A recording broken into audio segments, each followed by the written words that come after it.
Pilipinas. NBC Manila Broadcasting Company. DZRH, member kapisanan ng mga broadcaster ng Pilipinas. Oras sa Bishop Ephraim Fahutagana, alas 8:12. Programang nakikinig, programang inaalam ang masasabi mo, programang magbibigay ng tama at totoo para tama ang alam mo. Tara, usap tayo para malaman ang Damdaming Bayan. Live sa DZRH Radio, DZRH TV at DZRH Digital.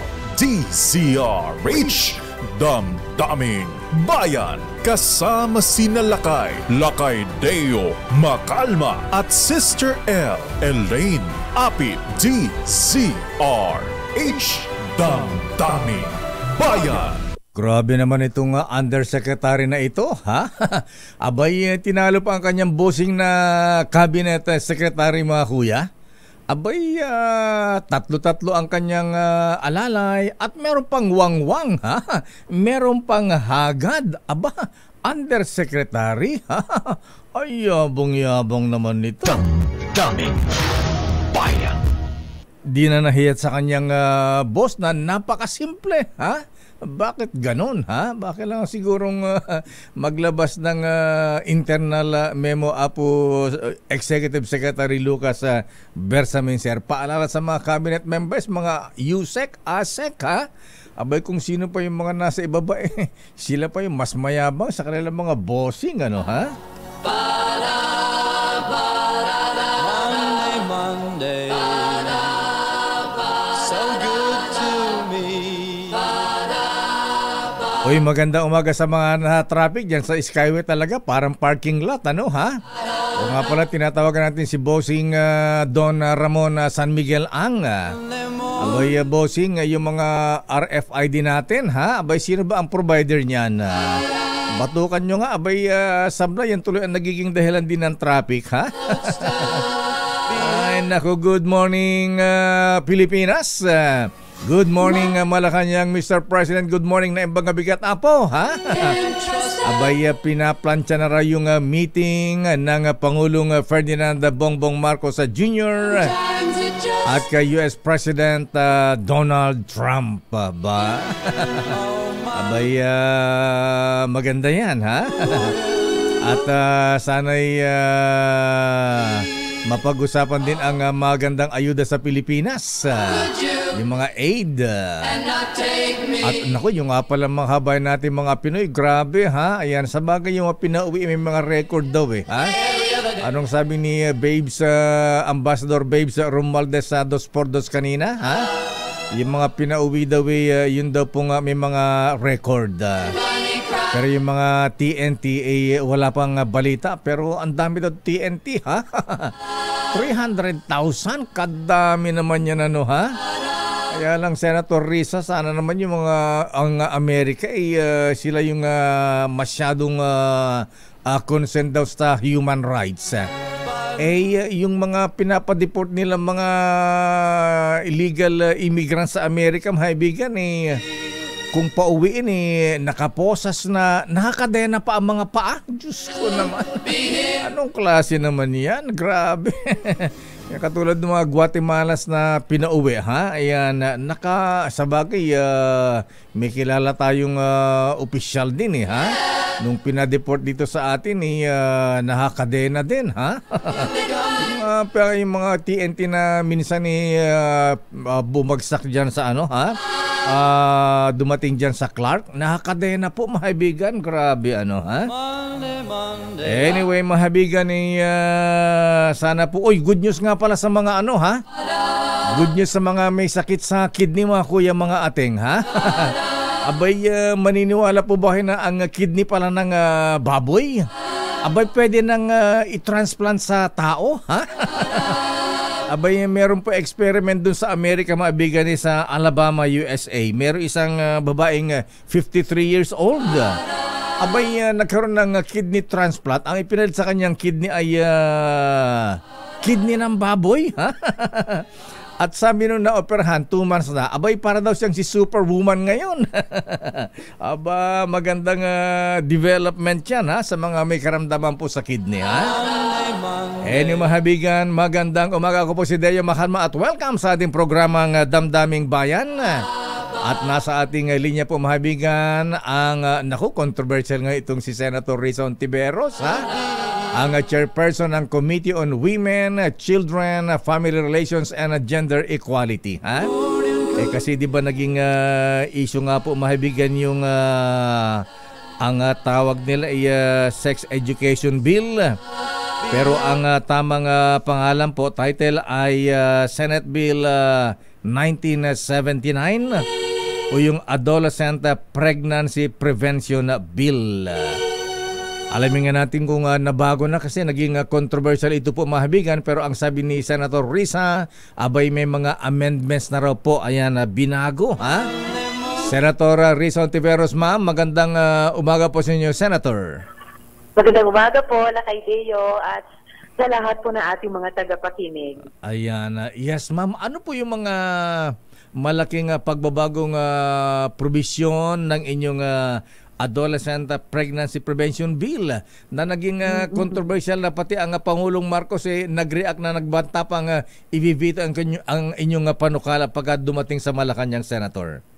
Yun na nga, kay Deo, napaka-premature naman nung babala ni Presidenteng iyon at hindi ko nga alam anong bill ang nabasa nila na nasabi nila ang kung ano-ano tungkol dito sa Prevention of Adolescent Pregnancy Bill. Pero gayon pa man, yun na nga po, nag-file na po ako ng substitute bill at unang-una na po, bagamat hindi mawawala kay Deo, ha, yung Comprehensive Sexuality Education o CSE, kasi kailangan ito at napatunayan na ng maraming pag-aaral at karanasan ng lokal na komunidad ng epekto nito ay pagbaba at hindi pagtaas ng numero ng kabataang maagang nabubuntis. Pero una, tatanggalin na po ang phrase na ang CSE ay guided by international standards para mas malinaw na na ang anumang ituturo sa ating kabataan ay sang-ayon sa mga kultura at konteksto nating mga Pilipino.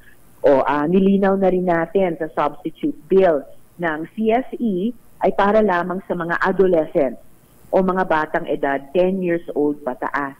At may klarong provision na rin po na nag-guarantee ng academic freedom and religious freedom.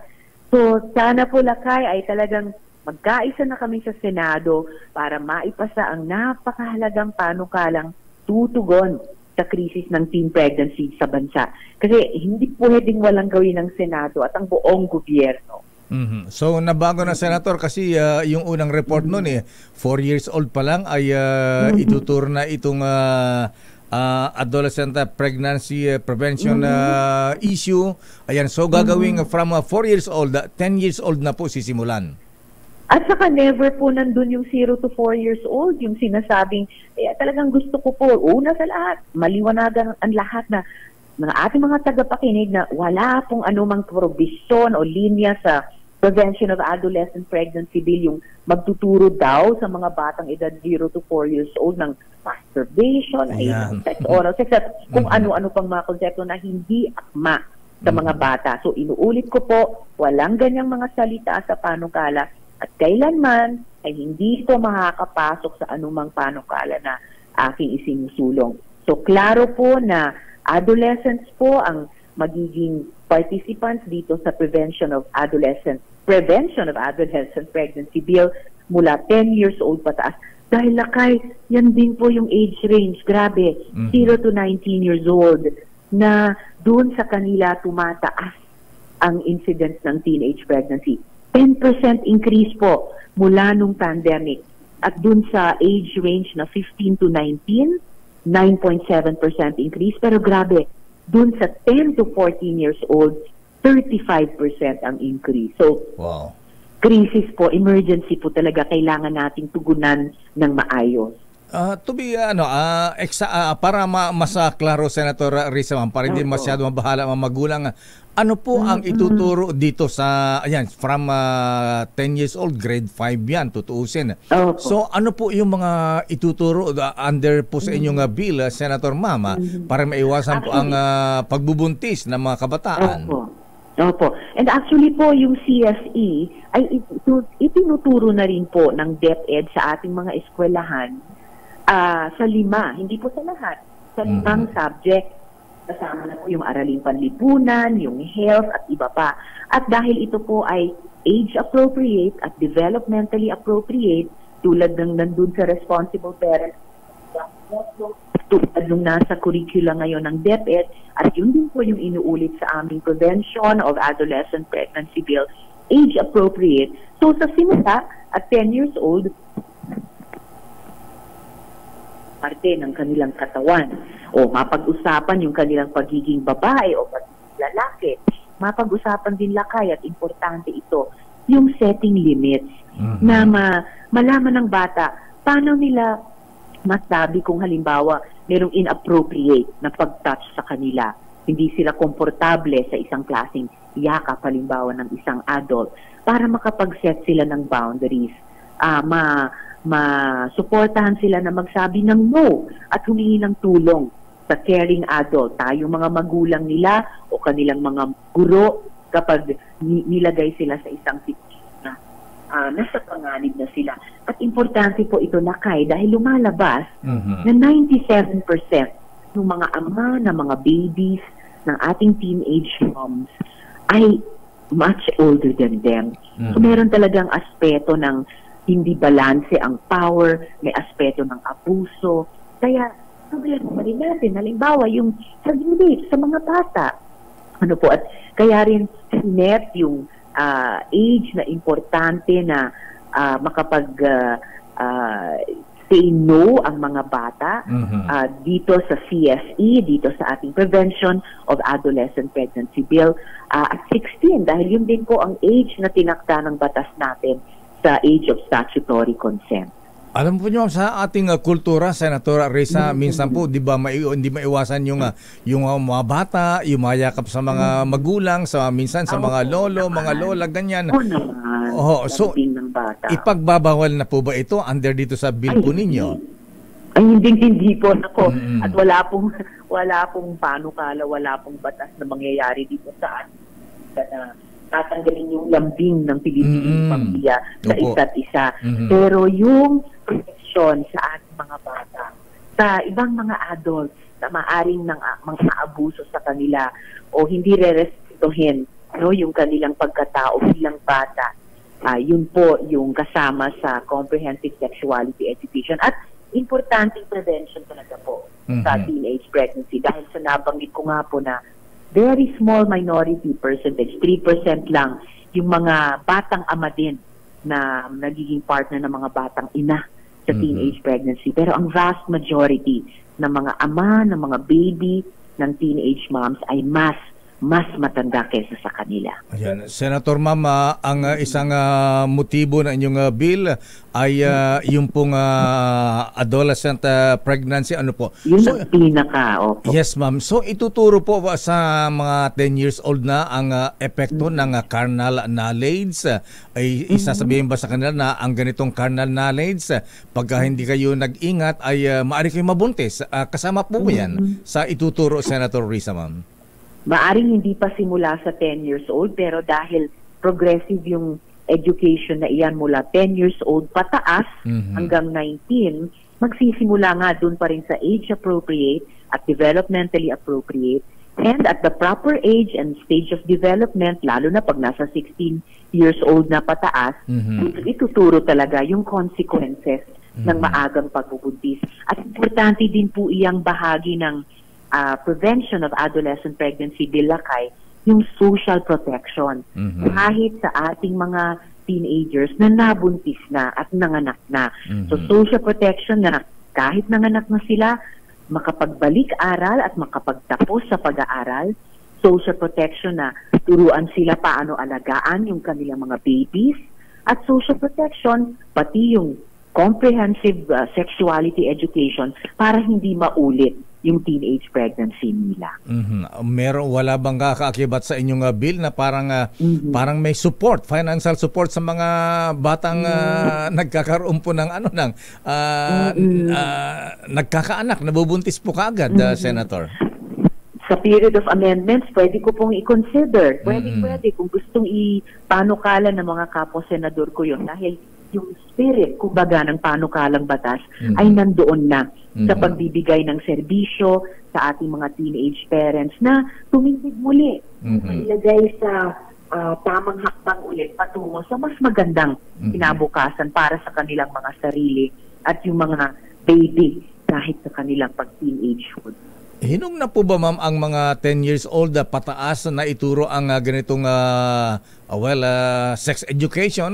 Kasi medyo conservative tayo nung mga medyo may edad. Itinuro yan nung panahon natin, Senator, mga high school o kaya college. Actually, college na.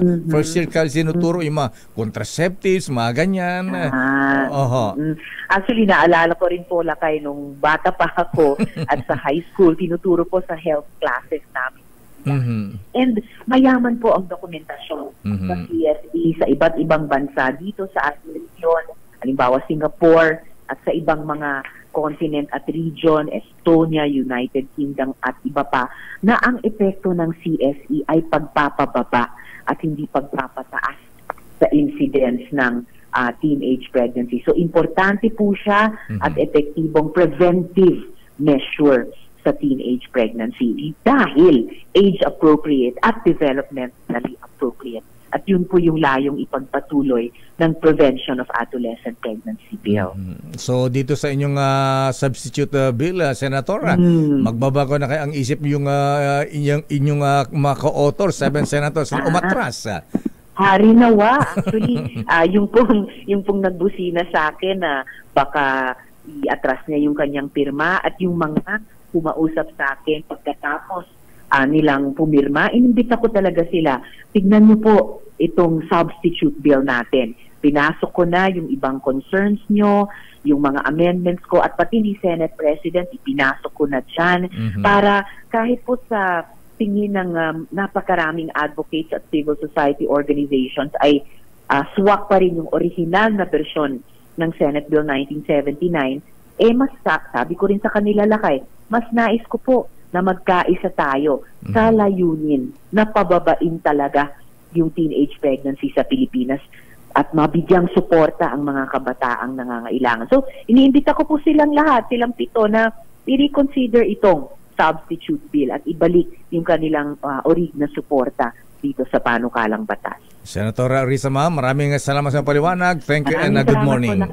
Good morning po. Thank you very much po. Mahabigan Senator Risa Ontiveros, ang chairperson ng Committee on Women, Children, Family Relations and Gender Equality ng Senado. At siya po ang author ng controversial na bill, Senate Bill 1979 or the Adolescent Pregnancy Prevention Bill. Daming bayan. Pabalikan po natin mahabil ang mga reports. Andyan na ba ang ninong ng bayan? Ha? Abay, New Year na ba talaga? Ha? Alam po niyo mahabigan ni ang tawag nito, ha? Abay, ilang days na lamang before ang Chinese New Year. Abay, isang tulugan na lang. Dahil bukas ay bisperas na ng Chinese New Year. Babalikan natin lang pang mga issues. Nako, marami tayong issue ngayon mga kuya, mga misis. Ayan, talaga yung mga TNT natin mga kamag-anak doon sa Amerika, pauwiin na. Oras sa Chief Justice Alex Jesmundo, 8:30. Ang balitang ito ay hatid sa inyo ng Emergency Department ng Makati Medical Center. Ang balitang ito ay hatid sa inyo ng... Talagang mainit na ang politika ngayon, Sister L. Oras, Sister L. It's 8:37. Wow, Lady in Black, ha? Ayan, with the red rose. Yes. Ayan, ano ba yan? Kailangan kasi sila kayo may accent. Masyado ganun kasing ba yan? simple. Yun na yung uso ngayon. Bakit red but hindi yellow? Ayan, Red is more compatible with black lakay. Ganun ba yun? Ano yun? Akala ko dahil Chinese New Year. Pampaswerte. Yes, lucky color. Red and gold. Yes. Sandali lamang Ninong Sherwin sa ating DZRH ano ba yan? Bagong taon. Bagong taon. Bagong Lakasha promo. angpaw. Bagong tikoy. Aba, nasa Tugatog, Malabon City pala. Ayan, sandali lamang Sherwin. Sandali lamang at si Het muna. Ito na ang ating winner sa DZRH Bagong Taon, Bagong Lakas Promo. 我永远在一块，我祝满天下的小孩聪明胜过守在纸上充满你脑袋。我祝尊敬的姑奶奶36圈的比赛气不喘面容不改。我祝三叔公的买卖生意扬名四海，财运亨通住豪宅。 Aba, talaga ng mga Chinese New Year na at mamaya po mahabigan ha. Para sa mga mahilig sa Feng Shui, meron po tayong makasamang Feng Shui expert mamaya, Sister L. Yes. Kaya ihanda mo na yung tanong mo ha. Ayan. Kaya lang off mic ka. Ayan. Kaya akala ko, handa ko na yung aking hanfu. Hanfu tawag doon, di ba? Hanfu? Yung traditional Chinese clothing. Oo nga pala. Diba? Pero ang tanong ko dito, Sister L, sa Chinese New Year, meron din ba silang Santa Claus? Mukhang ampaw yung kanila kay ampaw yun, di ba? Yung pinapamigay. Ala, yatang Santa Claus ng mga kabayan natin mga Chinoy, Chinese, ha? Ayan. Meron lang Dragon Dance. Oo, Dragon Dance. Wala bang Santa Claus na nakaatar ng dragon? Yung dragon nila kaya ang cute pala nun. Ayan, kasi yung pag pwede mo isubo dun sa dragon yung ampaw. Ayan. Ano pa malunong Feng Shui expert natin? Nelson Yao ba? Ang pangalan ng Feng Shui expert natin? Nelson Yao. Parang familiar sa akin. Sounds family ang name. Sandali lamang. Ito muna si Ninong Sherwin sa ating DZRH tuloy-tuloy. Pamasko, Aguinaldo hanggang Chinese New Year. Hanggang ampaw, hanggang tikoy. Hanggang Dragon Dance. Aba, akala ko nasa Binondo, nasa Malabon pala ito, ha? Nasa Barangay Tugatog, Malabon City. Ninong Sherwin, nasaan nga Ninong Sherwin? Sherwin. Asan ang tikoy dyan? Kaya pala nakapulang-pula ka ngayon, Lakay, dahil bispiras na ng Chinese New Year. Pero dahil nga bispiras ng Chinese New Year, Lakay, itong sautanghuna na ito, dito sa Barangay Tugatog, Malabon, pinakamasarap at mabenta yung kanilang sautanghon, Lakay. Dahil naniniwala sila na ang sautanghon hindi napuputol. Dapat long life. Tuloy-tuloy ang sautanghon. Hindi lang sa sautanghon, Lakay. Pero din sila. Pero ang mga kaibigan natin mga Chinese Cantonese gusto nila pansit canton Canton, Lakay, Canton. Cantonese. Pero ito ano ba to? Sautanghonese. Ito sautanghonese mga to. Patuloy natin dahil nakatuning sila sa DZRH dito sa kanilang bahay, Lakay. Magandang umaga po. Good morning po. Ayan, tignan mo. Good morning, ate. Plato palang, Lakay, swerte na. Aba, pati plato pula, ha? Oo. Pula, orange. Bilyar na bilyar. Ang pangalan nyo? Lisa po, Bonita Aguilar. Si Ate Lisa, Bonita Aguilar. Tignan mo naman yung kanyang TV. Ayan, no? Aba, ganda-ganda naman TV ni ate. Ayan, no? Panalo talaga to. Ano yan, araw-araw kayo naka-tune in? Apo, pagising ko po ng mga 3:30, yan na po yung pinapanood. Aba, talaga naman. Sa umaga, naka-tune in na sa DZRH TV. Hanggang, gabi. Hanggang gabi na yan, dire-diretso. Hindi nag-overheat, ha? Walang patayan ng TV pala to, eh. Ganda ni ate, Ayan. Lalo na si Kuya Sharon. Sister L daw. Hello po, ate. Inaabangan niya talaga yung pera. Ganun ba? Oo. Pero talaga inaabangan nito, Lakay. Dahil sino paborito mga announcer pag umaga? si Sir Deo Macay. Aba, bigyan ka agad na ampaw si ate. Bigyan mo agad ng bagong 1,000 pesos. Ayan, bagong napakalutong. Thank you po. Ayan. Salamat pa din si RH po. At syempre, ate, dito tayo, wala kang ilaw dyan. Sherwin, ayan, bukas Ayan. para mas maganda, para mas swerte ang mga binibigyan mo, ilagay mo sa ampaw. Ayan, hihinga tayo ng ampaw mamaya kay Ninong Nelson Yao. Bukas kasi lakay Chinese New Year, dapat nakalagay sa ampaw. Lalagyan natin ng ampaw tsaka ng tikoy. Aha. Pero syempre, ang terno ng tikoy, ang napakasarap, vitamin E! Ayan. Pwedeng iterno sa tikoy yan, ha? Ayan, tatlong kutsarita. Salamat po, sir. Ayan, Kasi pag tikoy ang pulutan, Pang-alis. hindi na uubos. pang-alis ng taba-taba sa katawan yan, ate. Ayan. Mga taba-taba. Opo. Laki at pag tikoy ang pulutan, hindi na uubos kasi nguya ka ng nguya. Ayan. Tamang-tama sa Berto. Hindi na mauubos, ha? At syempre, meron ka rin Diesel H Grocery! Yan, ha? Para sa yan. Maraming salamat po ulit. Maraming salamat din sa inyo sa patuloy na pag-tune in sa Diesel H. Sa mga nais manalo ng 1,000 pesos sa aking tumutok sa Diesel H, baka kaya susunod nating swerte sa ating Diesel H bagong taon, bagong lakas. From Mars number 6, Sherwin Battle para Diesel H, una sa Pilipinas, una sa Pilipino. Maraming salamat, Ninong Sherwin. At kay Ate Linda Bonita Aguilar. Aguilar nga ba? Ayan, bukas Sherwin, ha? Ayan, dapat pamigay mo para swerte, ha?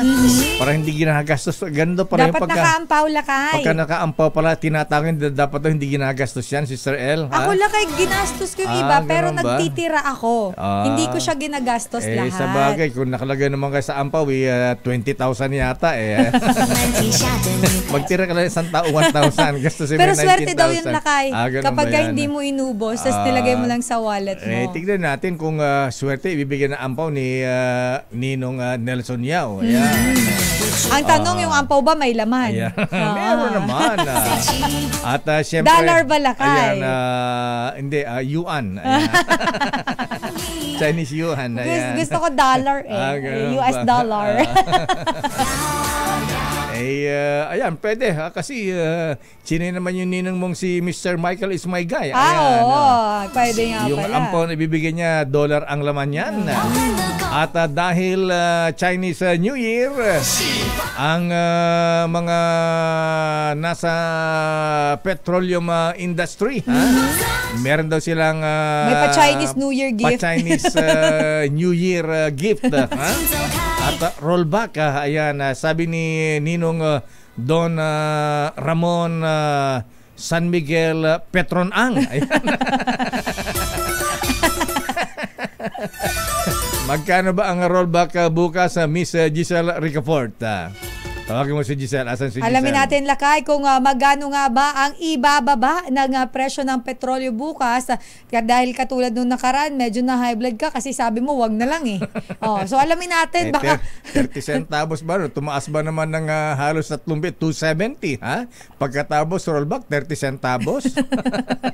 Alamin natin, lakay, kung yan ba ay nadagdagan ang ibababa sa presyo ng produktong petrolyo sa report ni RH15. Giselle Ricafort. Giselle. Sister L, lakay, inilabas na ng Department of Energy ang pinal na oil price adjustment bukas o ang unang rollback ngayong taon. Ayon kay Assistant Director Rodela Romero ng DOE Oil Industry Management Bureau, bababa ng 80 centavos lamang ang kada litro ng gasolina, 50 centavos sa kada litro ng kerosene at 20 centavos sa diesel. Di hamak na mababa ang tapyas presyo kumpara sa itinaas ng presyo ng mga produktong petrolyo sa loob ng 3 linggo ngayong buwan. Sinabi ni Romero na resulta ito ng muling pagbubukas ng refineries at mga pantalan sa ilang bahagi ng Estados Unidos matapos ang naranasang winter storm. Itutulak din daw yan ang posibleng epekto ng panukalang taripa ni US President Donald Trump sa global economic growth at demand sa enerhiya. Una nang sinabi ng mga tsuper ng jeepney na nasa 300 ang kada araw ang nawawala raw sa kanilang kita ngayon lamang Enero dahil sa walang puknat na taas presyo sa mga produktong petrolyo. Ito si Giselle Ricaport, Giselle. para sa sa Pilipinas, Lakay. Ulitin mga ulit kung magkanong rollback bukas ng diesel, gasolina at kerosene. Lakay sa gasolina, 80 centavos lang. 50 centavos naman sa kerosene, habang 20 centavos sa diesel. Akala ko 30 centavos, naging 20 centavos pa. Diyos ko naman, ano ba naman yan? Para namang sampal sa mga jeepney drivers sa atin yan, taxi, truck drivers. Nag-rollback pa kayo, ha? Tapos 20 centavos. Tapos next week tataas more than piso. Baka mamaya, umabot na ng 3 pesos na, ha?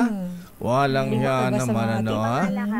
Yung binanggit naman ng DOE nung last week, noong Friday, tinataya na possible daw na bumaba naman ng hanggang piso yung gasolina. Kaya lang ngayon nga, yung inilabas nila na final oil price adjustment para bukas, 80 centavos lang. Hindi pa umabot ng piso. Secretary Lutilla, nandiyan ba kayo? Wala ba kayong ginagawa? Wala ba kayong balak na kausapin itong mga taga-oil companies? Pambira, insulto talaga ito, Miss Giselle, ha?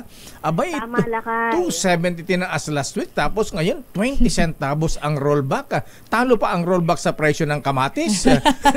Ito Lakay, ano tayo 300, naging 150 na nga isang kilo ng kamatis ngayon. Pinagluloko lang talaga tayo nitong mga ayan, tama ka, Sister Era. Ayan. Pinagluloko na tayo, mga kuya, mga jeepney drivers. Ayan. Ay, nako talaga. Oo. Anyway, saka siguro Mr. President, baka pwede yung pakialaman na ito, ha? Abay, ang epekto nito kung ganyan ang presyo ng diesel, siyempre mga trucks, yung kalakal, maapektuhan yan. Ayan, tatas ang presyo ng kalakal, mga pamasahe, humihirit na yata sila ng 15 pesos na minimum fare, Sister L, Miss Giselle. Correct, Lakay. Ang sabi ng LTFRB, iyang 15 pesos, Lakay, sumasalang na sa kanilang pagre-review, Lakay. Pero kung yung tatanungin, yung ilang mga jeepney driver natin, Lakay, hindi sila pabor na itaas din sa 15 pesos yung fare hike sa jeepney. Dahil nga daw, wala din daw mangyayari. Hindi rin daw sila makakabawi sa kita kung ganito naman kamahal yung mga produktong petrolyo. Ayan, spare parts pa, taas ng presyo. Ay, nako talaga. Okay, maraming salamat, Giselle. Salamat, Lakay. Ito si Giselle Ricaport para sa DZRH, una sa Pilipinas, una sa Pilipino. Ayan, maraming salamat, Giselle Ricaport. Lunes na Lunes, imbes na makalma tayo. Ma-high blood tayo rito. Chill lang, Lakay. Inat ka pa ng jeep, minura pa ng driver, at ulo'y uminis. Kumukulo na ang dugo. Ay, kumukulo na ang dugo namin. Chill lang, Lakay. Mahirap ka. Alam mo, Lakay, para kasing nagloloko. Hindi parang. Kasi nakakaloko dahil last week, ang taas. 270. Oo, ngayon. Ang increase. Tapos rollback 20 centavos. 20 centavos. So, tas next week. Insulto ito. Ayan, pinagluloko na kami, Secretary Lutilla. Ayan, nasa DOE pa kayo. Ang problema, Lakay, kasi pagka may rollback, babawian ka naman ng oil price hike sa susunod. Tapos doble pa. Hindi lang doble, minsan triple. Maglakad na lang talaga tayo. Sige, sandali lamang at sandali lamang, Miss Let, ano ang latest sa Malacanang? Kailan ba ang meeting ng Pangulong Marcos at President Donald Trump? Standby Raymond at Paas, ano ang latest sa Senado? Sa Kamara, ha? Ngayon daw sisimulan ng Quadcom, buhay na buhay ang Quadcom. Iimbestigahan yata yung mga vloggers na inaakusang buwabanat sa kanila na pinupuntahan doon ng Pogo. At saka, ano ba? Anong grupo ba yun? Lakay, di ba? Di ba yung na-pending nung nakaraan? Ayan, itutuloy ngayong araw ng Lunes. Malaman natin mamaya ang latest mula kay Manang Milky Regonan. Samantala, Lakay, sa usapin naman ng edukasyon, mayroong statement si former Senator Bam Aquino. Nangako ang dating Senator Bam Aquino na titiyaking sapat ang pondo para sa edukasyon sa pambansang budget, lalo na sa libreng kolehiyo kapag ito ay nakabalik sa Senado. Ito ang siniguro ni Aquino kasunod ng pagbawas ng 3 bilyong piso sa pondo ng Commission on Higher Education para sa iba't ibang scholarship assistance at 12 bilyong piso naman sa computerization program ng Department of Education.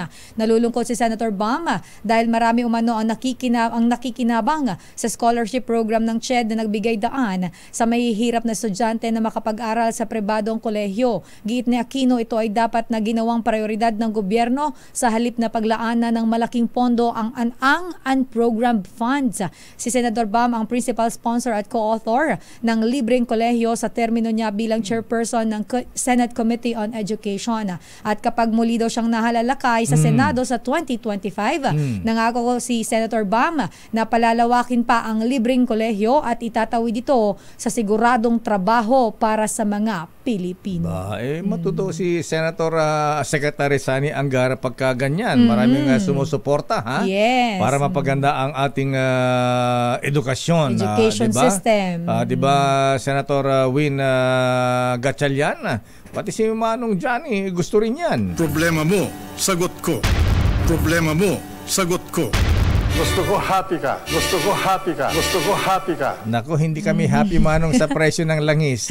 Kumusta kaya si Manong Johnny ngayon, Lakay? Parang medyo nami-miss natin, Oo nga, ha? Hindi bawal mangarap ang mahirap basta't maaabot. Abay, kailangan ni tulong-tulong, ha? Ay, teka muna. Pang-presidential ito senatorial lang Wala pong kandidato sa pagka-presidente. Ang presidential elections po ay sa 2028 pa. Yes, 2028. Ang i-elect lang natin sa May 12, 2025 ay mga senador 12 yan. At mga congressmen, gobernador, mayor, konsehal, kasama ang barangay hindi pa. Hindi pa. Sandali lamang manang Milky Rigunan. Abay, sino ba ang sasalang sa Quadcom ngayon? Aba, at sino mga vloggers ang ipapatawag? Sisipot kayo mga vloggers? Aba, dami-dami abangan mga natin, vloggers Lakay, yan. kung sino-sino itong mga vloggers na inimbitahan. At sana sumipot sila dyan naman, Lakay, sa kamera. Ayan. Uy, ang ating feng shui expert pala ay si Michael Nua Yao. Ayan. Bakit may Yao? Bakit may Yao? Yao. Ayan. Middle niya yata. Michael Nua Yao. Ayan. Feng shui expert. Ayan. Yung mga feng shui expert kaya nakapag-predict din sila, parang si Madam Auring. Iba yun, Lakay. Pagka yata ganyan, guide kasi sila, di ba? Parang magiging guide mo sila. Ayun yung mga nagpre-predict kung anong mangyayari. Ayan. At saka yung ano nila, Lakay, kung ano yung yung mga lucky, pati yung mga direction, di ba, Lakay? Kung saan pwedeng maglagay ng ganito, ng ganyan, tas kung yung pagninegosyo mo ba, di ba, Lakay? Halimbawa, ang horoscope mo sa Chinese, ay zodiac sign mo ay year of ano ka ba? Sheep, rabbit, goat. Ayan. Goat ka, Lakay. Ako rooster. Kaya pala madaldal ka, tilaok ka ng tilaok. Putak ng putak. Putak ng putak. Oo, nga pala, putak. Kaya pala putak ka ng putak. Ang sakit na. Ay, sorry. Ayan. Teka muna, batiin mo natin yung mga taga-Toyota Alabang. Nanonood sila sa atin. Hello po sa ating mga taga-Toyota Alabang family. The Toyota Tamaraw. Ay, bossing Cesar Lee, Mike Lee. Ayan. Mamaya, Lakay, abangan mo yung aking balitang negosyo. Yun ba? Your business is my business. Ayan. Yes. Ang business mo ba ngayon ay magbenta ng Toyota Tamaraw? Kung may order sa akin, why not? Sandali lamang manang Milky Rigunan. Standby Raymond, standby Let Narciso. Ano ang latest sa Malacanang? Abay, Secretary Dong Mendoza, illustrious potentate, sir. Ha? Abay, nabasa na ba yung substitute bill ni Senator Risa bago binigay kay Presidente? Ha? Ayan, para malaman yung pagbabago. Oras, Sister L. It's 8:57. Number 1. Good morning sa mga taga Binondo, ayan, taga Ompin, ayan, Chinatown. Ayan, binabati ko rin yung mga taga Chinatown sa amin sa Barangay Pagdilaw, Pinili, Ilocos Norte. Ayan. Marami pa rin bang Chinoy doon, Lakay. Oo, yan. Kaya tinawag na Chinatown eh. Ano ba Ilocanong Chinoy? Oo naman. Singkit ang mga mata. Singkit lang.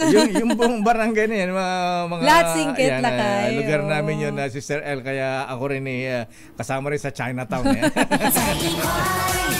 Teka muna, alamin nga muna natin ang latest report nga muna. Sandali lamang Let, anong schedule ng Pangulong Marcos ngayon? Kailan ang meeting kay McDonald Trump? Ayan. Abay, dapat maganda ang kahinatnan niya na. Pero dun muna tayo sa camera, Sister L. Bukod sa hearing ng Quadcom Committee, naimbestigahan daw ang mga vloggers na umuupak sa members ng Quadcom. Ito muna, 1-year moratorium sa PhilHealth Premium, iminungkay sa Kongreso. Abay, sino nagmungkahin yan? Ha? O nga naman, kasi sobra-sobra pala ang pera ha? Pondo ng PhilHealth. Tapos ibabalik sa National Treasury sa gobyerno. Di gamitin na lang muna. Aris number 12, Milky Regunan, please come in. Milky. Lakay at Sister L, dapat seryosohin ng PhilHealth ang mungkahin ni House Speaker Martin Romualdez na magpatupad ng 1 taong moratorium sa koleksyon ng premium contribution sa gitna ng malaking sobra sa ginagamit itong pondo. Ayon kay Marikina Representative Stella Kimbo, Acting Chair ng House Committee on Appropriations, sa briefing ng House Committee on Good Government and Public Accountability tungkol sa finances ng PhilHealth, kanya itong iminungkahi. Ipinapaalala ni Kimbo bilang isang social health insurance program, hindi dapat layunin ng PhilHealth ang kumita, kundi ang pagbibigay ng pinakamalaking benepisyo para sa mga miyembro nito. Pinuna rin ni Kimbo ang pananalapi ng PhilHealth at tinanong ang dahilan ng patuloy na koleksyon ng premium sa kabila ng malaki nitong reserbang pondo. Sa report ng komite ni PhilHealth Senior Vice President Israel Pargas, lumalabas na nakalikom ang ahensya ng halos 195 billion pesos mula sa direktang premium noong nakaraang taon. Sa kabila naman ng inaasang pagtaas ng gastusin para sa benepisyo sa 2025, binanggit ni Kimbo na natiling matatag ang kalagayan ng pinansyal ng PhilHealth. Duda kasi si Kimbo sa kakayahan ng PhilHealth na magamit ang mahusay sa kanilang pondo at kinikwestiyon din ang ginamit na batayan sa pagtukoy naman ng premium rate. Yung tanong mo Lakay at Sister L, sa investigasyon sa bloggers at yung investigasyon sa fake news, ang gagawin ngayon Lakay ay executive briefing. Hindi Quadcom Lakay ha, ito yung Tri-Committee. Tricom? Ano yung Tricom? Bago tumanang Milk, si Tricom. Oo, kinabibilangan ng committees on public order, public information at information and communication. Ayun. So, sinong head dyan? Si Congressman Dan Fernandez. Oh, si Congressman Dan Scorpio po din ba si Dan Fernandez? Hindi ko sure lang. Siya yung chairman ng House Committee on Public Order and Safety. Layo ng investigasyon Lakay, Sister L, natuklasin at ilantad ang mga nasa likod ng massive disinformation machinery at ang epekto nito sa lipunan, partikular ang mga Pilipino, kabilang sa mga inaasang dadalo sa briefing ang mga kinatawan mula sa mga pangunahing social media platforms para ipaliwanag ang kanilang mga polisiya at hakbang na papanagutin sa paglaban sa fake news, cyberbullying at mapanirang content ng kanilang mga videos, Lakay at Sister L. At saka yung aligasyon na pinupundahan ng Pogo, tsaka sino ba yung sinasabing nagpupundo sa kanila? Droga, Lakay. Drugs? Naku, Diyos ko naman. Sa drugs, oo. Yun ang sinasabi. Lumabas kasi ito sa hearing ng Quad Committee noong nakaraang taon.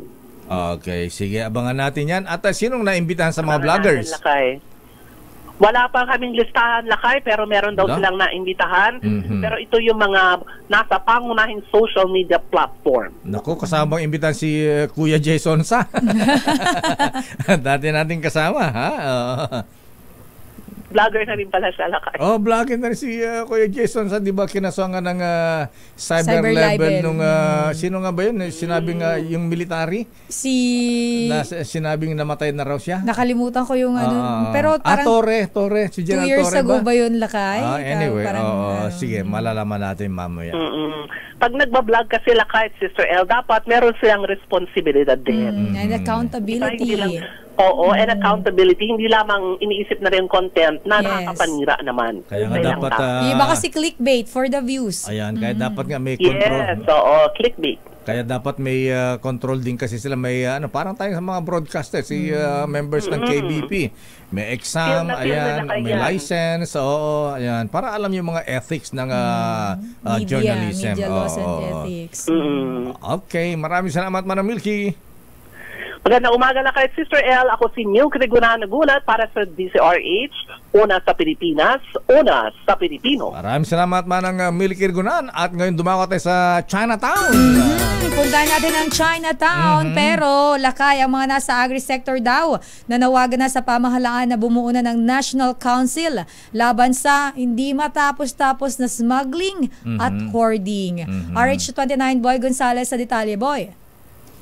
Sister L, Lakay, Deo, hinihintay pa rin ng grupo ng sektor ng agrikultura ang mga ahensya ng pamahalaan na bumuo na ng National Council para tuluyan ang masugpo ang smuggling, hoarding at profiteering.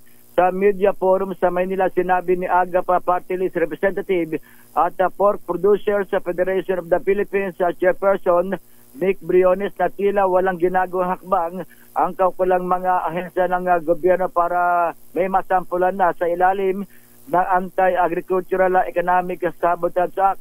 Ayon kay Briones, nakausap na niya ang mga dapat bumuo ng council na kinabibilangan ng DTI, NEDA, DOF at DA, pero hanggang sa ngayon wala pa rin silang ginagawa. Diit ni Briones, mahalaga na maitatag ang konseho dahil sila ang maglalatag ng polisiya at bubuo ng enforcement group para maaresto, makasuhan at mapanagot ang mga smugglers, hoarders at profiteers.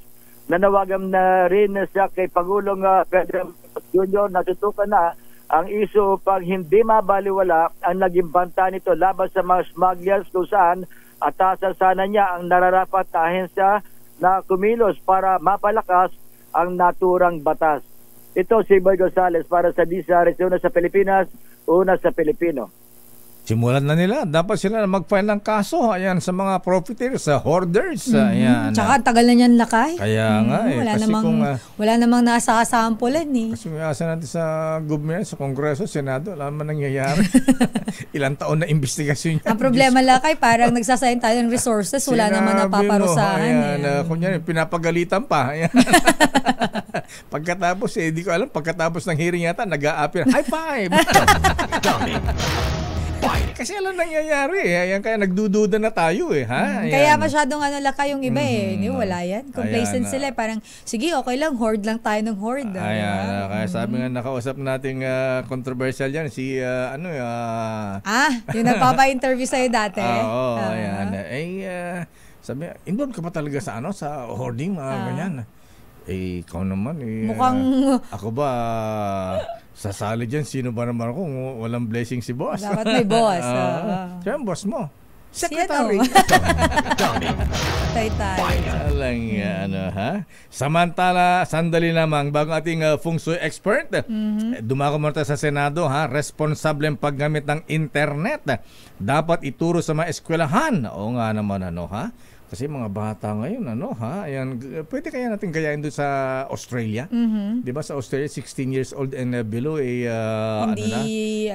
limited yata ang paggamit sa social media. Sa atin kasi Lakay, parang mayroon namang power ang parents para makontrol yung paggamit ng mga bagets. Alam mo, wala ng power ang parents, inaaway na anak Kapag bata-bata pala pwede mong i-kids mode lang yung gadget or yung device. Kumpis ka yung cellphone. Ayan. Ayon kay Senator Jingo Estrada. Raymond at Paas, please come in. Raymond. Mayor at Elaine, napapanahon na ang eskwelahan ay kumilos o ituro sa mga eskwelahan yung responsableng paggamit ng internet. Ito naman ang paniniwala ni Senate Pro Tempore Jingo Estrada kasunod ng inihain na Senate Bill number 2934 o yung tinatawag na an act establishing a safety internet education program in the curriculum for elementary and secondary schools. Batay sa panukala, dapat ay magkaroon ng age-appropriate at research-based na programa ang Department of Education para sa pag-aaral ng mga bata, para sa ligtas, ethical at responsableng paggamit ng internet, ganun din kung paano maiwasan at matugunan yung mga problemang dulot nito. Kailangan din na may mabigyan ng professional training ang mga elementary at secondary school teachers para naman sa internet safety at new media literacy.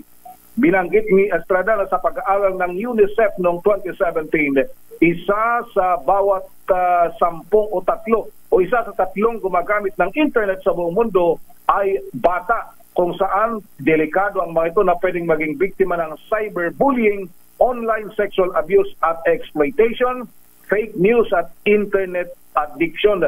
Samantalang kasama din sa nasabing report na 8 sa 10 bata na mga Pinoy ay maaring maging biktima din ng child pornography dahil ang Pilipinas ay mataas ang problema natin sa live stream sexual abuse trade.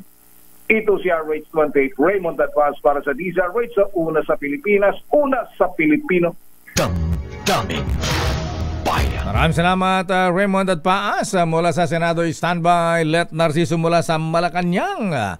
At bago ating fungso expert na si Michael Huwayaw. Ayan. Yaw ba ang middle name? Ayan. Malalaman natin kung pwede mo malaman sa matanong kayo natin sa kanya kung gaganda ba ang ekonomiya. Ayan. Magkakapira ba tayo? Magiging bilyonaryo ba tayo? Ayan. Ano ba yung mga dapat yung bang lucky number lucky color pagka sinuot ba yun pagka tumaya ka sa loto, mananalo ka sa loto. Guide yun, lakay. Guide ba yun? Okay, yung lucky number mo, ikaw ano lucky number mo? Ang lucky number ko ay, nakita ko dun sa wall ng Toyota. Parang may 7 yata, lakay. Pareho tayo, lucky. Ako, 7 daw, ha? 2 pero, and 7. Pero ano yung lakay? Parang 3 numbers kasi yung nakalagay doon. 2, 7, 4 yata sa akin. Sa akin ay 5, 7, and 8. 5, 7, and 8? Yes, lucky numbers. Akala ko 3, 5, 7. Ayan. Iba yun. Ayan, malaman natin kung pagka ba nagsusot tayo ng lucky color, mga ganyan.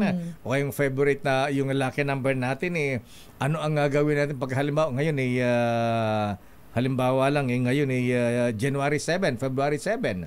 Ayan, ano ang dapat natin gawin para ma-achieve mo o talagang suswertehin ka dun sa number sa araw na yon. Ako gusto ko malaman lakay sa kanya ako ay Year of the Rooster. Ngayong taon ba ay maswerte ba ako sa negosyo, sa love life? Ganun. Akala ko dahil Year of the Rooster ka, ngayong 2020 ba ikaw ba ay humina sa putak ng putak? Nakakasar. Sandali lamang niya mga habigan. Sandali lang po Mr. Michael Hua. Ayan, nag-ahal pa to sa China, Sister L. Pinag-aaralin din ba to sa Peking University ba ito? Sa mga pinag-aaralan kayo ito. Malalaman natin yan mamaya. Pero batiin mo natin happy birthday si Ateng. Oy, Ateng Doktora Mayora. Haba, birthday pa rin ni Ateng. Doktora Mayora Dalia Loyola ng Carmona, Cavite. Happy birthday ang napakagaling na Mayora. Yes, ang madalas tumanggap na award sa United Nations. Ayan. At binabati ang kanyang dating boyfriend, si ang pangalan ay Congressman Roy. Aba, siya pala ang buwabati, Congressman Roy Loyola. At binabati natin si Senator Loren Ligarda. Aba, happy birthday Senator Loren. Oy, happy birthday, Sen. Ayan, wala ba tayong Loren Sinta dyan? Ayan. At happy birthday kay Yusek. Ayan, Yusek, bata mo ako Ray Spy Marfil, bilyonaryo. Ayan, bilyonaryo. Sila may arang bilyonaryo Ayan. Sa kanila yung bilyonaryo At si Gorgie Rula, birthday din pala ni Gorgie Rula. Happy birthday po, Tito Gorgie. Binabati ni Manay Lolit Solis. Ayan, Mr. Ray David. Ayan, happy birthday Mr. Ray David. Mula kay Robert Quintos at Secretary Gary Tebes. Kuyang Jose Bopet Dison ng Nueva Ecija. Aba, Kuyang Bopet, birthday mo pala. Ala ba tayo dyan? At happy birthday din kay Abby Cruz Estor mula sa Drama Department. Mula kay Bobby at Anching Cruz. At happy birthday din kay Randy Vico Beltran from Kaloy Pascual Jr. at isang kalahi. Aba, ano ba itong isang kalahi? Party list ba ito? At batiin ko lang kay hindi niya birthday pero nanonood siya sa atin via RH TV Sky Cable Channel. Si Sir Edison, ang staff ni former Senator Richard Gordon. At thank you daw sa pagpunta ng Malacash promo sa Malabon. Aba, ba't may ba sila ng dugo doon? At congrats sa Toyota Alabang sa kanilang launch ng Toyota Tamaraw nung Sabado. Ayan, mamay i-report ni Sister Elsa. Yes, your abangan business nyo. is our business. Ang maganda dun, Lakay, may mga yung offer kung paano sila makakabili. Ayan, buy one take one ba yan? At saka yung si Noble Worshipful Ronald Lau, ang may-ari ng Autobot, sila ang may collaboration sa Toyota Alabang para i-set up Randy yung Lakay. Randy, ayan. Randy Lau. Ayan, Ronald Randy Lau. Ayan. Siya ang aming bagets na bagets ito, Lakay, ano? First Vice President ng Katimbugan Shrine Club, Potentate Illustrious Nelson Yauser, at incoming Worshipful Master ng Emilio Aguinaldo Lads. Nag-imbita sila sa kanilang public installation. At pinabot natin ating pakiramay kay sa pamilya ni Mr. Jet Belarmino. Ayan, siya po ay sinundo ni Lord kahapon. Our condolences mula sa PMA Sandigan 82 at kay Lola Gloria. Ayun, sino na pa si Lola Gloria? Oo nga, Lakay. Gloria Romero, 91 years old. Ano nga siya, Lakay? Queen of... meron sa kanyang title ay title. Ayan, siya ang tumatak sa kanya, Sister El. Siya ang guwanap na Imelda Marcos sa iginuhit ng tadhana. Ayan. Damdamin Bayan. Sandali lamang, bossing Mr. Michael Hua. Ayan, i-ready mga tanong ninyo. Oras, Sister L. 9:17. Ang balitang ito ay hatid sa inyo ng CT Scan Unit ng Makati Medical Center. This time check is brought Damdamin Bayan. Oras, Sister L. 9:24. Naku, dami nagtatanong dun sa USEC na mas mayabang pa sa kanyang bossing na sekretary. Ay, sino yan, Lakay? Hindi ko alam yan. Na tatlo-tatlo ang alalay, Ayan. May hagad pa. Grabe. USEC, ang lupit mo naman, USEC. At ayon na sa ating bubit Senator Jinggoy. According to my bubuit. Ayon sa ating bubit Senator Jinggoy, abay mantakin mo talagang maarte itong USEC na ito. Babae? Abay, relax ka lang. Papahulaan ko kay Michael Hua. Hulaan niya kung sino. Ayan. Abay, may taga-abot pa ng pagka nagiging oily yung mukha. Ayan. May taga, pa? Ano yung ano nyo ng oil ng mukha? Kaya mga babae, maarte kayo. The all control, lang yung Lakay. Para siyang ba maliliit na, nakalimutan ko yung tawag. Ano ba? May brush pa Ayan. Ay! Yung, ano yun? Makeup brush? Siguro. Ayan, hindi yun, Lakay. Baka pang yun, oil control. May ganun may ginagamit na oil control. Ayan. At bukod doon, may taga-abot pa ng tubig. Ayan. Lunurin ko yun pag ako staff nun. Kaya di talaga ako pwede maging ganyan May hagad pa, Ayan. Seryoso yung hagad niya, Lakay. Oo naman. Oo. Ayan. At yung hagad, galing pa ng Philippine Coast Guard. Commander Commodore Balilo, Iba ang lakas ni Yusek. Wala na si Commodore Balilo dyan. Wala na ba? Retired na, Lakay. Sino mga pumalit sa kanya ulit, di natin naririnig. Ayan, grabe, Samantalang, di na siya nahiya sa balat niya, Yung boss niya, secretary, napakasimple na, isala alalay, walang hagad. Tapos sobrang down-to-earth person. Itong Yusek, grabe naman talaga ito. Ayan. Sino ba kasi yan? Taga saan ba yan? Abay, taga dyan, malapit-lapit sa Malacanang. Ayan. At ayon na sa ating bubit, Sister L, sana healthy ka. Ayan. At lahat ay safe. Ayan. At importante na maayos ang katawan mo para kaya mong gawin ang gusto mo sa buhay. At dahil dyan, Sister L, kailangan sigurado ka sa pagkain at ilustros potentate Nelson Yao sa exercise, ha? At lalong-lalo sa mga gamot mo. Kaya ako pagka may iba't ibang aray sa joints, ha? Abay, hindi na ako sumusubok ng iba, Mr. Michael Hua, ha? Ayan, abay, kailangan yung recommended ng kapatid ko, ha? At nanay ko, Eskelan. Pero teka, ano ba Eskelan? Ito po ay non-steroidal anti-inflammatory gamot ito na nagbibigyan ng long-lasting relief sa mga aray tulad ng sakit sa likod, tuhod, gout, kung anghelo, ha? Pati sa mga joints for as long as 12 hours yan. At ramdam na ramdam pa naman ito lalo sa trabaho o kaya kapag nagko-commute ka ng matagal, natatraffic, ha? Kung may aray ka, try mo. Inumin mo yan at may relief ka talaga. Lalo sa mga aray na pabalik-balik, ha?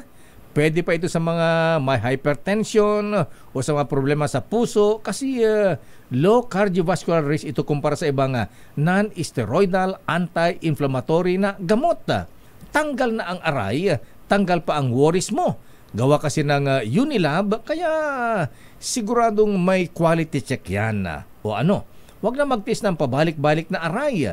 Sa goodbye na pabalik-balik na aray, Eskelan. Naproxen sodium is the generic name of Eskelan. If symptoms persist, consult your doctor. Dummy. Alam mo, Lakay, hindi ka pa na, shout out kay Victor De Leon Lima na hindi ka pa nga natatapos sa yung bubuit. Nagtatanong na kung sino. At kay Sir Popoy Taruca. Shout out sa mga Marites. Ayan. Akala ko, sabi ni parang Vic De Leon Lima, nako, marami kang aray sa gout. Kailan ko na Eskelan.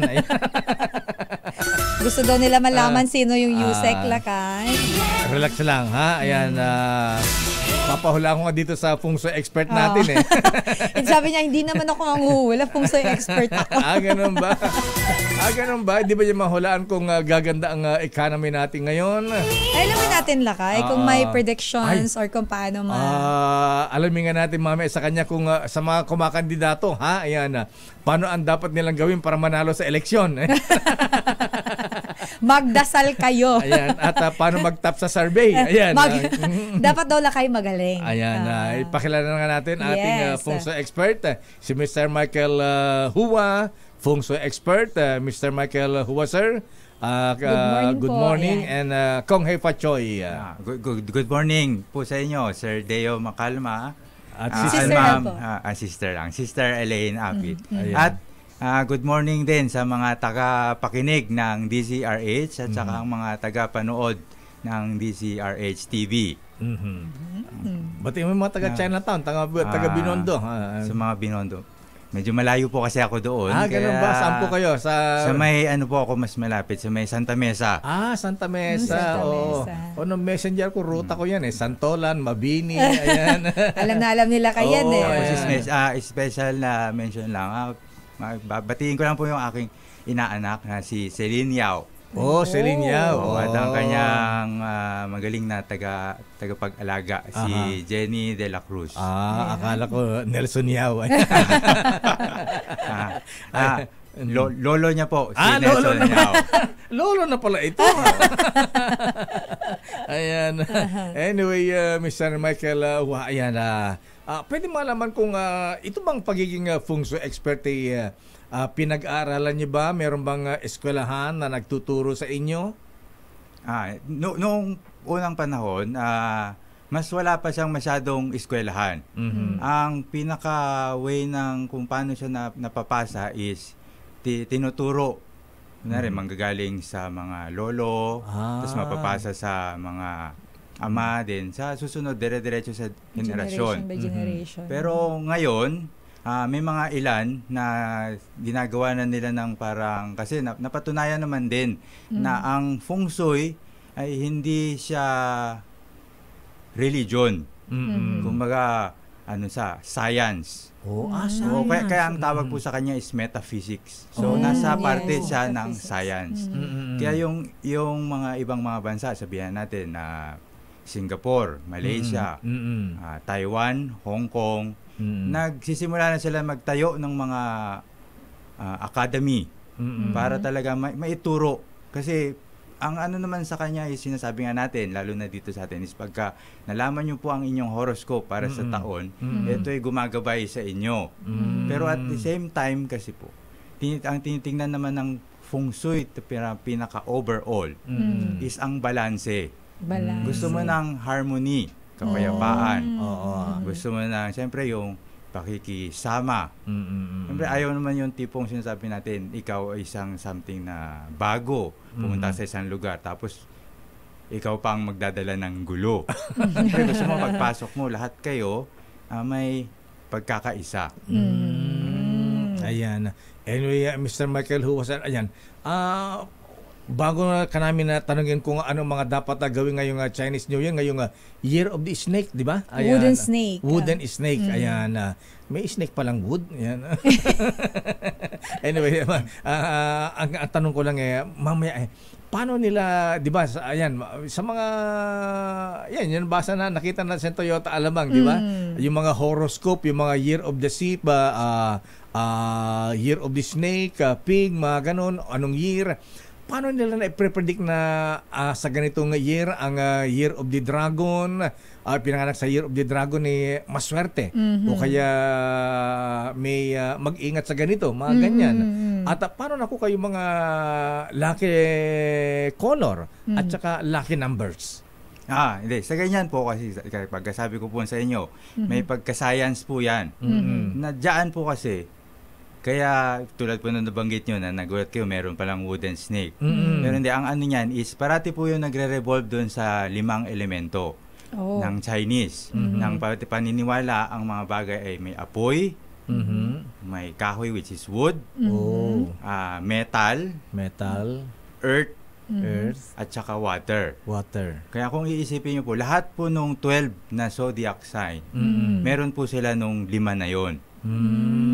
Kaya galing po doon, nalalaman namin kung bawat animal zodiac din po kasi, meron sila yung sinasabi natin kung ano ang pinaka-elemento nila.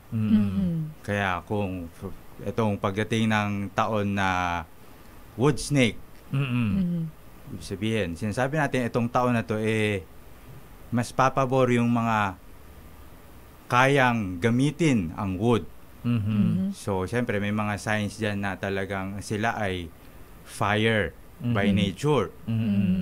Kaya, masasabi mo silang swerte dahil meron silang pagkukunan ng resources or pera para sa mga gusto nilang gawin. Yun namang mga ibang, sabi naman nating mga zodiac sign na hindi nila parang hindi pabor sa kanila ang kahoy, doon naman ang sinasabi natin na may epekto. Na pwede natin sabihin na makakaramdam sila ng hirap, o kaya sabihin natin mga challenges sa buhay. Kasi katulad ngayon na Year of the Snake, compatible ba rito sa pinanganak ng Year of the Rooster? Baka inin yung rooster. Ayan. Grabe yung science. Logic mo iba. Kinain yung manok. Pero hindi, yung dyan, para na din maging malinaw sa mga tagapakinig, is nagkataon lang po na nagkaroon ng mga animals representation yung mga bawat signs. Pero ang pinagmulan naman po ng mga signs na yan is walang mga elements lang, walang representation. Kaya siguro ngayon, para mas mabilis lang natin po tandaan, nilalagyan natin siya ng mga animal representation kung paano tumatakbo ang taon. Kaya wag niyo po isipin na gano'n. Hindi porket po na wood snake ngayon is kakainin niya ang rooster. Pero ngayon naman, marami daw ahas. Pero ang masabi naman po natin ngayong taon na to is, dahil nagkataon po na maaga ang Chinese New Year, kung mapapansin niyo po, is nasa January siya. Bakit? At wala sa February. Masasabi natin na may dala siyang konting maganda dahil nandoon siya sa buntot. 'Di ba, last year is dragon. Okay. Dragon. So alam naman natin ang dragon is lumilipad sa langit. Ngayon, itong Chinese New Year is medyo nandoon sa dulo ng dragon year.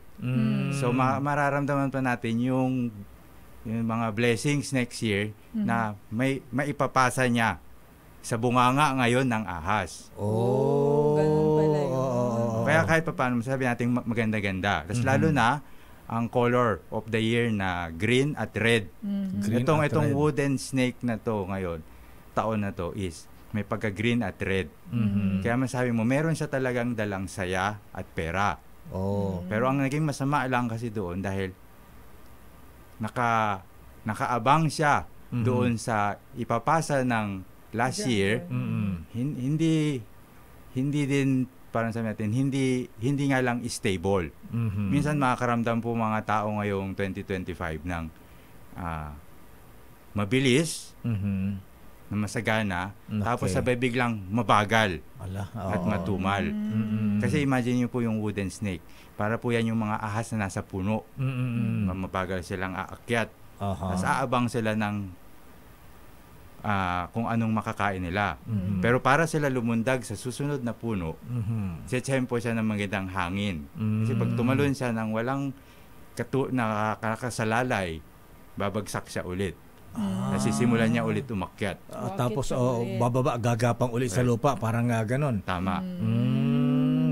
Okay, Mr. Michael Huwaser, ayan, ngayong Year of the Snake, ano ba ang nakita ninyo? Ayan, sa economy, ewan ko kung huna na ba ito? Hindi, siguro lang lakay, base sa foresight nyo. foresight Ano ba ang nakita natin ngayong 2025 sa economy natin, sa politika, ayan, ano ang... well, kung sa ekonomiya, masasabi pa natin na may mga pag-unlad. Okay, good. Pero ramdam ang bagal. Kasi hindi siya ganun kabilis. Dahil ang ahas ay sigurista kung kumilos. Ganun ba? Kailangan maramdaman niya na meron kahit paano 90% ang profit bago gagalaw. Ganun ba? Ganun pala yun. Pero pagdating naman sa politika, although ako mismo is hindi masyadong gumagamay sa politika natin dito sa Pilipinas, pero makakaramdam tayo ng konting kaguluhan. Wow. Pero ang masasabi ko lang is, kung kaya nilang isantabi ang mga kanya-kanyang pinagkakaibahan nila ng opinyon, malayo ang mararating ng Pilipinas. Pero ngayon parang naiisip muna nilang sarili bago ang bansa. Medyo ramdam natin ang gulo. Ayan. Sige, ikaw na. Ang tanong natin kay Sir Michael Huwa lakay, yung mga ngayong taon ba, kasi di ba parang yung iba parang yung zodiac sign, depende sa zodiac sign kung ikaw ba ay lucky sa negosyo. Halimbawa kami sila kay monkey ka lakay, di ba? Ship. Ship ka ba? Ship. So ano ang potentate. Ang ano nila kay kunyari pagdating sa kanyang health, ganon. Hindi. Para kay Sir Deo Macal, maski po sinasabi, nang naririnig nyo po, di ba sinasabi nila, ngayong taon is sheep. Ay, hindi sheep, siya sheep. Itong taon na to is snake. So, ang napapasok sa isip ng mga karamihan, ang pinakamalas na sign ay ang pig. Kasi silang magkakontra. Pero sa talagang meron nitong 2025 is ang pinaka-apektado ng wood snake ay ang mga born in sheep. Bakit po? Although kayo po mismo sa kalusugan nyo medyo malakas, medyo lapitin po kayo ng mga aksidente. Lalo na po, nabalitaan ko po, mahilig po kayong mag-golf. Kaya pag nakarinig po kayo ng may sinigaw po ng 4, cover na po kayo para sigurado. Baka tama ka kalakay. Lalo na pag ang kasunod ko, Nelson niya ang pangalan na golfer. Kung palo, nandun pa kami sa palo ng palo yan. Tawa ng bola. So bakit? Anong explanation niya doon, Sir Michael? Ang explanation po kasi doon, nagkataon po kasi ang sheep, itong taon na to, is kung titignan namin yan sa loob ng feng shui, is wala po siyang ni isang good star. Tapos lahat po, or sabi natin karamihan po doon sa mga bad star, naiba to lahat sa sheep. So ano ang panangga dyan? Ano yung pwedeng panangga? Yun po yung una. Yun, kanina pong Example nagkita tayo sa golf. Hindi, tsaka po, inabutan ko po kayo ng charm. So, itago nyo po yun, ilagay nyo po sa wallet. Yun po na parati nyo po siyang dala para po makatulong. Tapos, ang isang, ang aksyon na pwede nyo gawin dahil, nabigyan po kayo ng payo is, mag-ingat po kayo pag lalo na may mga aktibidad kayo na nasa labas. Pag-golf po o kaya po nagbumabiyahe. Bibiyahe. Ayan. Alam mo na, Lakay. Mag-iingat ka. Si Rooster. Si Rooster. Putak ng putak. Ayan. Lalo na't ikakasal to next year. Engaged na ito. Ayan. Magandang taon. Ang Rooster is considered sa parang sinasabi nating allies ng mga snake. So, siguro mararamdaman nyo itong year na to. Mas madaming demand. So may mga taong may mga expected for you to step up. So kung meron po kayong mga plano, sabi nating pag-angat sa posisyon, o kaya yun sabi natin meron kang sariling maliit na negosyo na gusto mong expand, etong taon na to maganda. Pero ang dyan, parating sabi natin, ang kailangan mo lang kaingatan is huwag ka rin masyadong papadala sa stress. Dahil lang yung sinasabi natin. Nakapatay tayo dyan. Nai-stress na ako ngayon pa lang.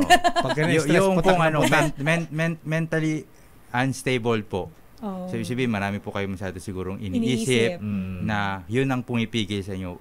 Tandaan nyo po, tayo ay tao lang. Talagang meron tayong limitasyon. Pero dahil alam mo kung ano yung kaya mo at meron kang kumpiyansa, confidence doon, gawin mo. Kulad nga sabi nga sa Feng Shui is, you do your things confidently, but without stepping on others. Yes. Ayan. Nakot, babalikan natin si Mr. Michael Hua, ang ating Feng Shui expert na bisita ngayon. Gusto kong malaman sa mga ipinanganak ng Year of the Snake, ano ba ang maganda sa kanila ngayon? Ayan. At pangalawa ay may sinasabing lucky colors tayo, ayan, lucky numbers, ayan. Ano ba ang dapat nating kung lucky color mo halimbawa red, kailangan ba araw-araw naka-red ka? Alam mo, Lakay, may mga nagme-message pala sa akin, may mga tanong sila. Ito nga si Den Macarana, sabi niya, lucky po ba this year ang Sagittarian na ipinanganak sa Year of the Wooden Rabbit? Ayan, at sasagutin po yan ni Mr. Michael Hua, ayan, sa ating pagbabalik. Oras, Sister L. It's 9:44. Para sa pahod, naku, ako rin. Ramdam ko yung iba't ibang sakit sa mga joints. Pero ngayon, pag ramdam ang aray, sagot ko dyan, Eskelan. Oo, Eskelan. Hindi lamang pang rayuma o arthritis. Pwede ito sa mga sakit sa balikat, mga joints, sa likod, sa paa, sa kamay, sa gout. At kahit anong mga pabalik-balik na aroy, wala yan sa Eskelan. Madalas akong nakaramdam ng sakit sa mga joints ko at nasubukan ko itong Eskelan. Mabilis ang bisa dahil it works in as fast as 15 minutes.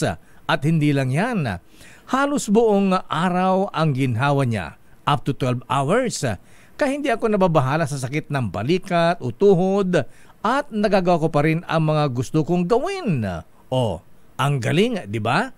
Say goodbye sa pabalik-balik na aray. Eskelan. Naproxen sodium is the generic name of Eskelan. If symptoms persist, consult your doctor.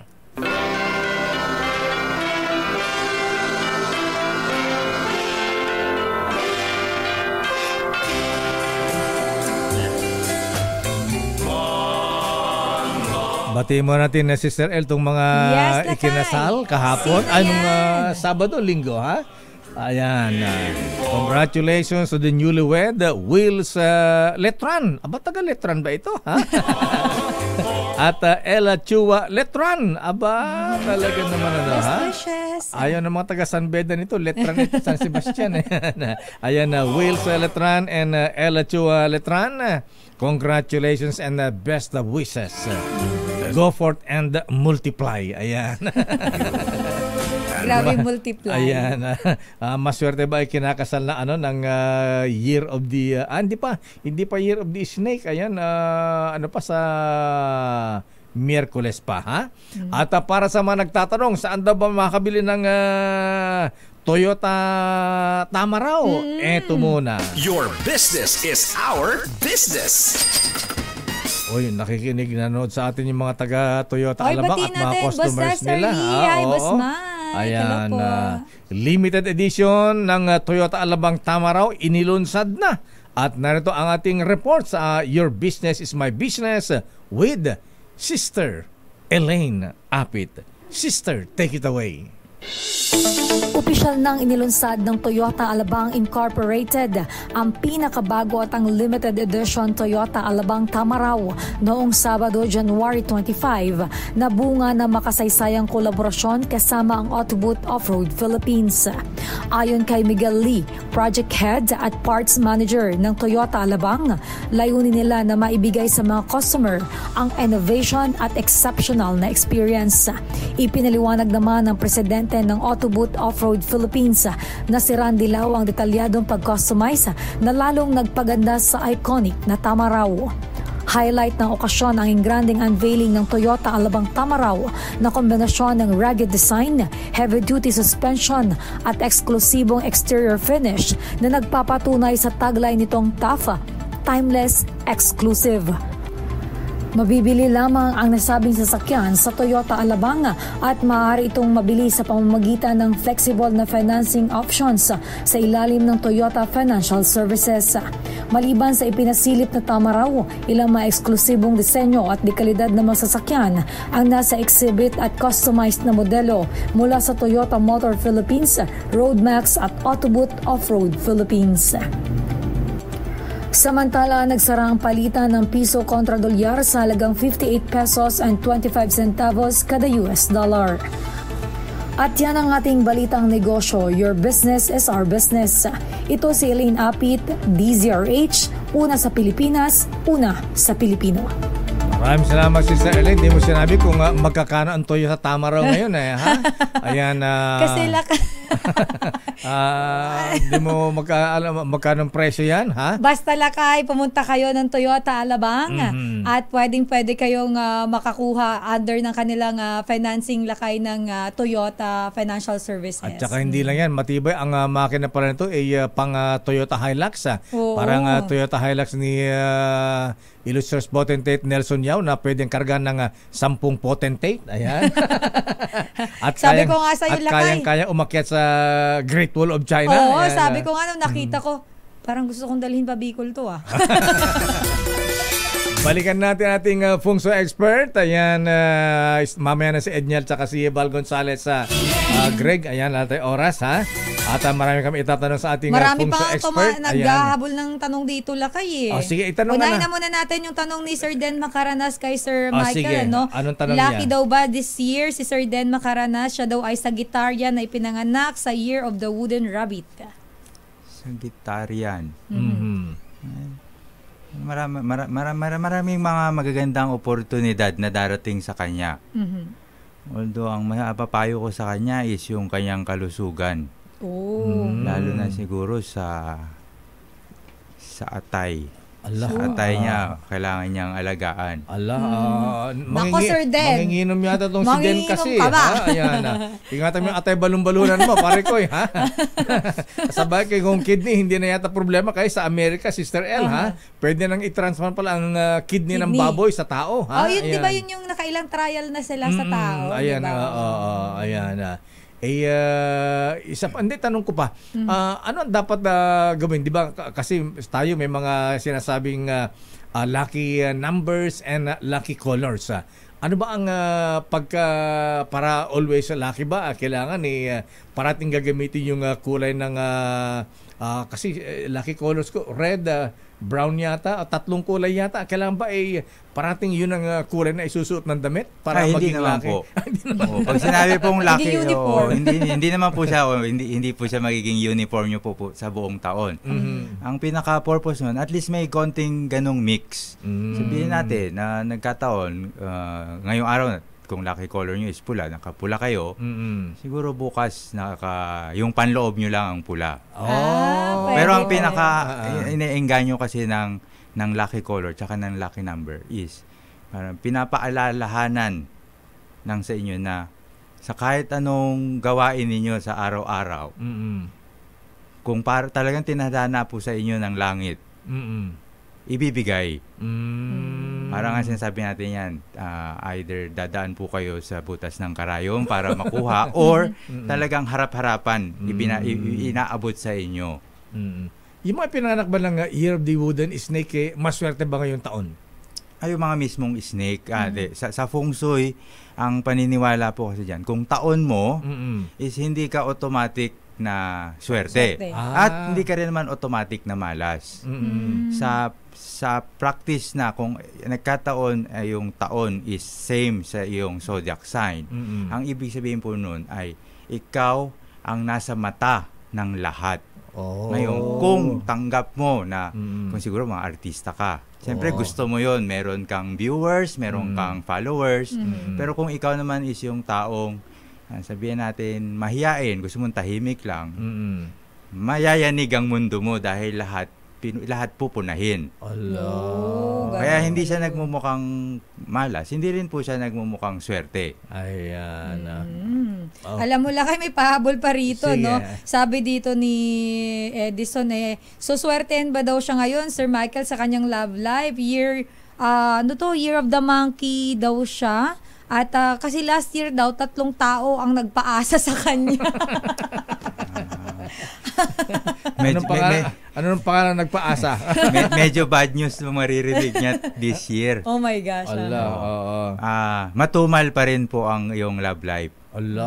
Kawawa naman to si Sir Edison. Pero hindi, ang masabi ko lang, wag mo rin pilitin. Kasi itong taon na to, okay lang yung last year kung pinaasa ka. Kahit paano, may naramdaman ka. Itong taon kasi na to, is kung pinilit mo, medyo pangit po pakinggan, baka po magamit kayo. Naku, patay tayo dyan. Huwag naman sana. Parang Senator De Lima, ma-interview natin dito last week, ang kanyang love life ay zero. At last na lang, kaibigan mo natin to lakay. Si Victor De Leon Lima naman daw ay Year of the Dog siya. So, ano ang kanyang kapalaran? Tutubuan na siya ng buhok. Magkakabuhok na ba siya? Pero isa siya sa mga sign na maganda ngayong taon. Ang Year of the ng Dog, kung malakas-lakas pa siya, pwede pa siyang magdagdag sa kanyang negosyo. Ngayon, sa pamilya naman, ilang taon na po ba yan? Baka may ilang taon na ba ito, lakay? Si parang Vic, baka sabunutan ako nito. Senior na ito. Senior na daw. Senior na. Hindi makaka-receive siya siguro ng mga good news mula sa kanyang mga anak or apo.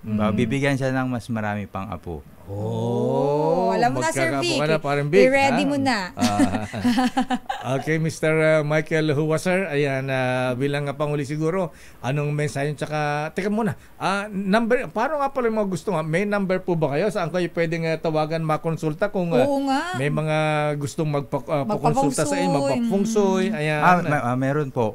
Pwede po nilang i-visit kami ng face-to-face sa Xianglian Temple sa may Araneta. Xianglian Temple, Araneta, Bayani Street. Sa may Quezon City. Sa may Quezon City po. Ngayon, kung medyo malayo naman, pwede nila pong i-visit yung Facebook page. Bali, ang search lang nila is Xianglian Temple. FB Xianglian Temple. Ayan, Okay. Pero lakay, bago tayo, ano ba ito, may napindot tuloy ako. Bago na tayo magpaalam, sabi ni Ma'am Ellen, ng ating HR lakay, what about daw the fire horse? Ayan, the fire horse. Maganda-ganda. Lalo na kung may mga hilig siya ng mga traveling. Masaya ang taon niya. Nako, traveling girl si Madam Ellen. Oo nga. Baka bibiyay ito sa Europe. Ayan, sa Paris. Sa Paris. Ayan. Alright. So, Okay na lakay. Okay. Anong last message po ninyo bilang feng shui expert? Ano po ang mga dapat natin gawin para iwas aksidente at syempre para maganda ang buhay-buhay natin sa araw-araw? Sa tingin ko po, at least, kahit papaano itong pagpasok ng bagong taon, dahil maaga siya, ang mapapayo ko lang is itong pagpasok ng Chinese New Year, gawin lang yung usual na inaalay. Mag-alay ng bigas, konting matamis kung gusto nyo ng candy o kaya tikoy. Tapos, gabing kambal. At dalawang envelope, yung sabihin natin, red envelope. Ang pau. Ang pau. Tapos sila na po bahala ko sa perang ilalagay. Tapos ang iwasan na lang po natin, wag nyo pong palitan. Kung wala po kayong makitang gabing kambal, wag pong gawing luya. At baka po ang anghang po ng inyong taon. May gumagawa ba ng ganon? Meron po kasi kambal na luya. Magkamukha din po kasi. Baka umanghang yung taon. At saka yung angpaw, dapat ba hindi ginagastos po yan? Hindi. Yung doon sa angpaw, yung inilagay nyo po doon, itatago nyo sa buong taon. Tapos ang paggamit niya, once na papalitan nyo siya, sa susunod na taon. Pero hindi nyo po kailangan ubusin. May magamit lang. Yung matira, basta itabi ninyo. Tama pala ako lakay. Nagtitira ako lagi. Kaya pala marami kang pera parati. Mr. Michael Huwaser, ayan ating feng shui expert. Ayan kung gusto mo siyang puntahan, punta po sa Xiang Lian Temple. Xiang Lian Temple. Okay, search nyo sa social media sa Facebook. Ayan. Thank you very much, sir. At Kong Hei Fa Choi. Thank you din po. Ano ba talaga ang pronunciation? Kong Hei Fa Choi o Gong Kong Si Fa Chai? Kong Si Fa Chai. Ano lang naman po yun. Nagkaiba lang naman po sa Mandarin at saka sa Cantonese. Any po doon, ginagamit po yun. Tama naman yun pareho, sir. Oo, tama naman po yun pareho. Kami sa Chinatown sa Pinili, Ilocos Norte. Kong Hei Fa Choi. Thank you very much, sir. Mr. Michael Hua, feng shui expert. Maraming salamat po. Sana po swertein tayong lahat ngayong Year of the Wooden Snake. At yan na po mabiyan ng kabating palatuntunang damdaming bayan. Ako po si Deo Makalma. Ito naman po si Sister El, Elaine Apit. Stay safe everyone. God bless po. Operasyon Tulong susunod na. Wonder Woman, Miss May Binaohan. Bye-bye!